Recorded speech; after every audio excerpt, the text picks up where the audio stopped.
I slept with another man, in the home my husband proudly bought. He was in our bed when my husband came home early. The bed James had assembled himself, in the house he'd worked 3 years of overtime to afford, in the neighborhood he chose because the schools were good for the kids we were planning to have. I heard the garage door open and my entire body went cold. I convinced myself it wouldn't happen like this. That I'd end it before anyone got hurt. That I was in control. James called my name from downstairs. His voice was happy. Excited, even. He texted me an hour before saying he was bringing home dinner, my favorite Thai place, but I'd been too busy with Derek to check my phone. Derek was already scrambling for his clothes, swearing under his breath. I was frozen, sitting there in the bedroom James painted himself last spring, the color I picked out. The footsteps on the stairs felt like a countdown. We'd been married for 6 years. Bought this house 2 years ago after he got promoted to senior project manager. He was so proud the day we closed. Took a photo of us in front of the door with the keys, posted it everywhere. Finally gave my wife her dream home, he wrote. His parents came over and his dad shook his hand and told him he'd done good. James looked at me like I was the reason for all of it. I started the affair 4 months after we moved in.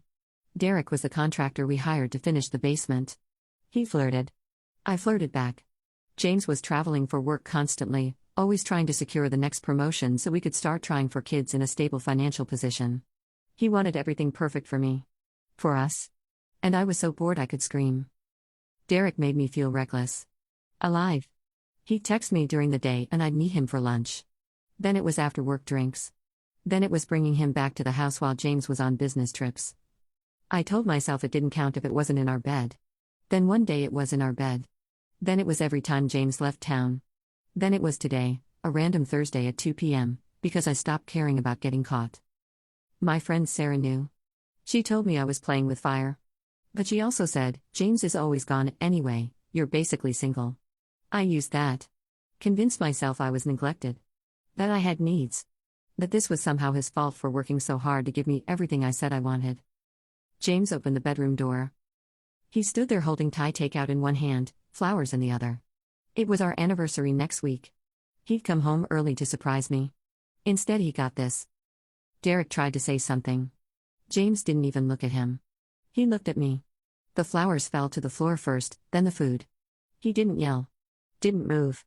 Just stared at me like he was trying to understand how the person he loved could be this person. Get out, he finally said. His voice cracked. Both of you.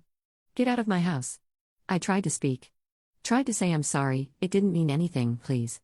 He turned and walked out. I heard him go into the guest room and lock the door. Derek left through the back without a word. I sat on the edge of the bed James bought us and realized I'd just destroyed a man who only ever tried to make me happy. I packed a bag and left that night. He wouldn't open the door. Wouldn't answer my calls. I went to a hotel using the credit card he'd given me for emergencies and threw up in the bathroom until there was nothing left.